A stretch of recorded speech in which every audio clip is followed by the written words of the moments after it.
We are Onyx Imaging.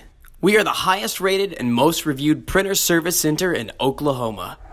Hi, my name is John with Onyx Imaging. Today we're going to take a look at this HP M402. We're going to show you how to do the unbox it and how to do the initial setup. So it's a pretty simple process. So we'll go ahead and get started. First thing we need to do is open the box. Alright. And the first thing we find when we open in the box is you have some written instructions and an installation disc. Set that off to the side here. They also include a power cable, so set that off to the side. And then after that is when you start getting into the packing material.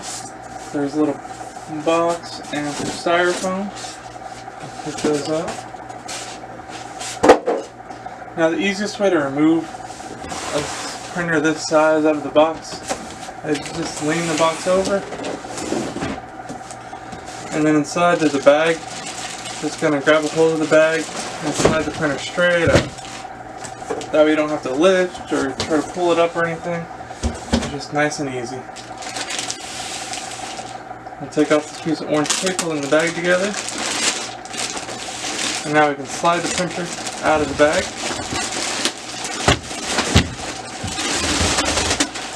There we go.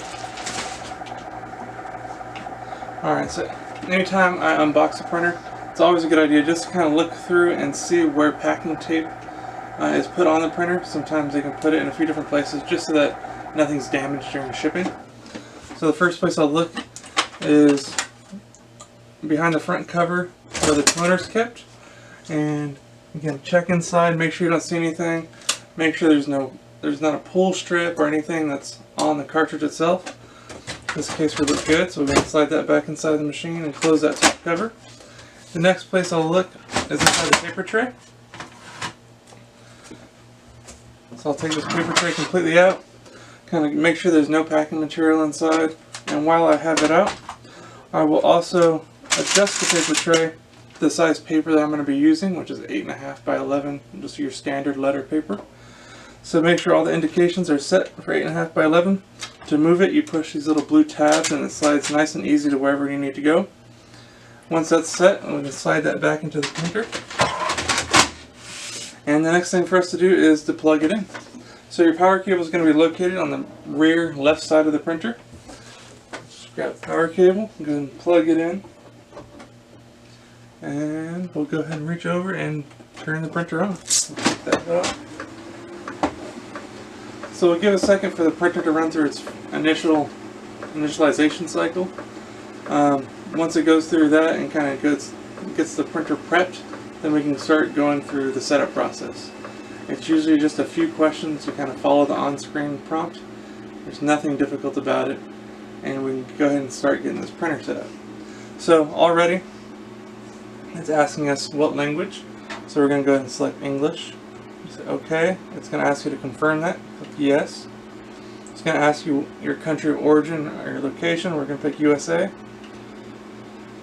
And then it's going to ask you if it's going to be a self-managed or IT-managed printer. Unless you're working in a big office setting, if you're just at home or a small home office, the majority of the time it's just going to be a self-managed, unless you have an IT team looking over your printers and stuff like that. So we're going to go ahead and hit self-managed, confirm yes. Okay, so it's asking us to load paper. So let's go ahead and grab, or again, we're using standard 8.5 by 11 paper. We're going to open up the paper tray and carefully slide our paper into it. Close that back up.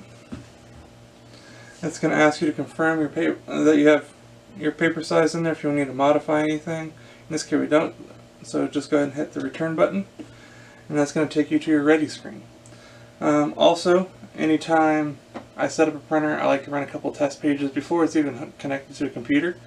So what I'll do is use the arrow keys to scroll over until you find the Reports tab, and you're going to click OK.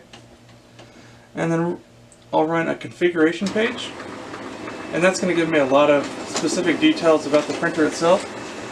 And then I'm going to go back to the Reports tab,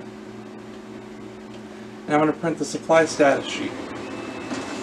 So this will give me just a couple test pages to look at and make sure I'm happy with the way the printer is printing. So the configuration page is going to give you a lot of information just about your printer itself. It's going to have the model number listed, your serial number, things like that. So it's just a lot of internal information about the printer. And the supply status is actually a really convenient page to know anyway, just as long as you have the printer. What it does is it gives you an approximate status bar lifespan of their toner cartridge inside the machine. So it gives you an approximate level, toner level, and then it's also going to tell you approximately how many pages have been printed and approximately how many pages are left to print still using that toner cartridge inside the machine.